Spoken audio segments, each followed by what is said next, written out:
5 étapes pour se libérer de l'addiction numérique. Nous vivons une vie numérisée. Plus de 80% de la population possède un appareil mobile et 57% d'entre eux ont plus d'un type d'appareil. Notre monde numérique est une simple évasion de notre réalité, et cela a un coût. L'impact sur notre cerveau, notre corps et notre comportement peut être très important dans la vie d'une personne et ruiner les relations avec les personnes que nous aimons. Non seulement nos appareils électroniques sont connectés à Internet, mais ils se trouvent également dans notre voiture, le réfrigérateur, notre montre, nos jeux et même notre maison.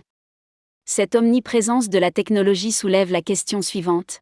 Comment pouvons-nous nous libérer d'une dépendance au monde numérique ? Voici un questionnaire qui vous donnera une idée de votre relation avec la technologie et le monde numérique. Répondez par oui, non ou je ne sais pas. Dormez-vous avec votre téléphone à côté du lit ?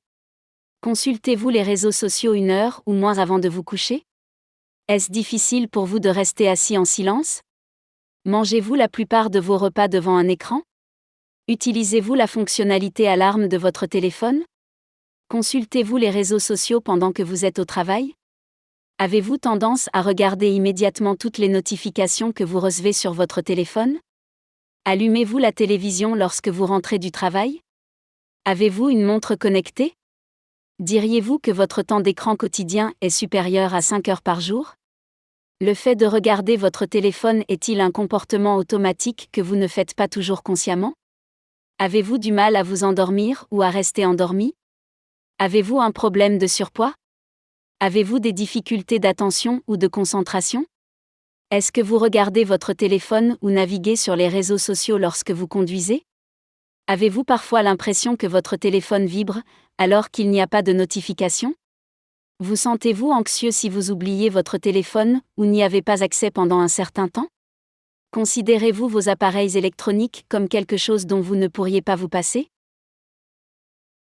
Maintenant, faites les totaux, et que remarquez-vous ? Majorité de non. Génial, cela signifie que vous avez trouvé un équilibre dans votre vie où vous utilisez les appareils, et non l'inverse, c'est-à-dire qu'ils ne régissent certainement pas votre vie. Majorité de oui, c'est un signe que cet article est fait pour vous. Votre vie semble être influencée par votre temps d'écran, vous perdez peut-être beaucoup de temps et d'énergie sur des appareils qui ne vous satisfont pas. D'ailleurs, si vous avez répondu « oui » à presque toutes les questions, vous êtes probablement une personne qui cherche à s'échapper de la réalité. Il est peut-être temps pour vous de reprendre le contrôle de votre vie. Ce ne sera pas facile à débrancher, mais avec détermination et patience, vous y arriverez. Majorité de je ne sais pas, ce n'est pas nécessairement une bonne chose. Vous pourriez être dans le déni et même être incapable de conscientiser votre comportement. Cet article vous aidera à être plus conscient de vos habitudes et de la façon dont vous pouvez vivre une vie plus épanouissante. Que vous souhaitez rompre complètement avec les médias sociaux ou développer une relation plus saine avec la technologie, les 5 étapes suivantes sont là pour vous aider à changer positivement vos comportements. Étape 1. Identifier une motivation. Lorsque nous voulons faire un changement dans notre vie, nous devons identifier une raison pour nous aider à soutenir le changement. Les meilleures raisons sont celles qui nous tiennent à cœur et non imposées par les autres. Vous pouvez identifier vos motivations en trouvant des réponses aux questions suivantes. Pourquoi est-ce que je veux me déconnecter du monde numérique ? Quels sont les avantages de se déconnecter du monde numérique ? Notez toutes les raisons qui vous viennent à l'esprit. Assurez-vous que ce soit des raisons personnelles propres à vous, par opposition à des motivations en provenance de votre entourage. Étape 2. Être prêt à changer. Une fois que vous avez répertorié vos motivations, posez-vous les questions suivantes. Sur une échelle de 1 à 10, 1 étant non motivé, 10 étant très motivé, quel est votre niveau de motivation actuel pour vous déconnecter du monde numérique ? Si votre score est inférieur à 5, ce n'est peut-être pas le bon moment pour vous. Vous avez la possibilité de reconsidérer vos motivations. Un score supérieur à 6 est plus susceptible de vous conduire au succès. Si votre réponse est inférieure à 10, qu'est-ce qui vous aiderait à augmenter votre score ? En d'autres termes, qu'est-ce qui vous motiverait vraiment à changer ? Étape 3. Surveillez votre temps d'écran. Il est important de connaître votre temps d'écran afin d'être capable de savoir combien de temps vous voulez réduire. Accroître notre conscience de la façon dont nous utilisons la technologie est essentiel pour réussir à adopter des comportements plus sains. Vous pouvez télécharger une application qui calculera cela sur votre téléphone et assurez-vous de prendre également note du temps d'écran sur vos autres appareils comme la télévision, l'ordinateur et la tablette. Votre objectif sera de constater une réduction du temps d'écran au cours des prochaines semaines. Chaque matin, vous noterez votre temps d'écran de la veille et viserez à le réduire. Étape 4. Identifier les actions à réaliser. La prochaine étape est consacrée aux actions. Faites une liste de ce que vous pourriez faire pour vous aider à réduire votre temps dans le monde numérique. Voici quelques exemples. Pratiquez la pleine conscience. La pleine conscience n'est pas une pratique de méditation complexe. C'est simplement l'acte d'observer notre expérience dans le moment présent. Utiliser les 5 sens est un excellent moyen de pratiquer la pleine conscience. Observez ce que vous sentez, voyez, entendez, ressentez ou goûtez. Utilisez tous vos sens pour vous ramener dans le moment présent. Faire une chose à la fois. Notre société a tendance à encourager le multitâche. Cela a créé des individus qui ont du mal à être présents. Si vous passez du temps avec un ami, soyez présent, écoutez et interagissez avec lui. Désactivez vos notifications sur votre téléphone et gardez un contact visuel avec la personne qui interagit avec vous. Entraînez votre esprit. Il est possible d'entraîner votre esprit à se concentrer sur le présent. Vous pouvez le faire en reconnaissant quand vous pensez au passé ou au futur. Choisissez un jour ou une heure où vous observerez vos pensées.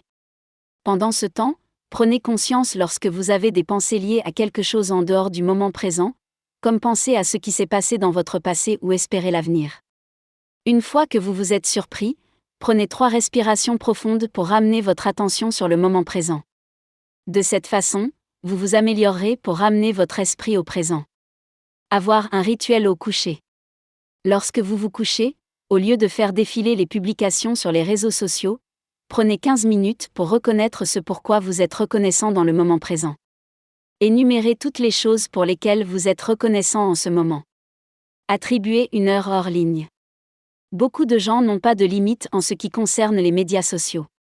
Fixer des limites saines est essentiel pour améliorer notre relation avec Facebook ou Instagram.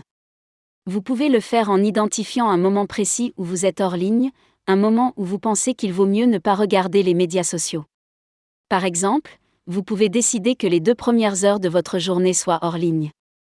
Mettre votre téléphone de côté.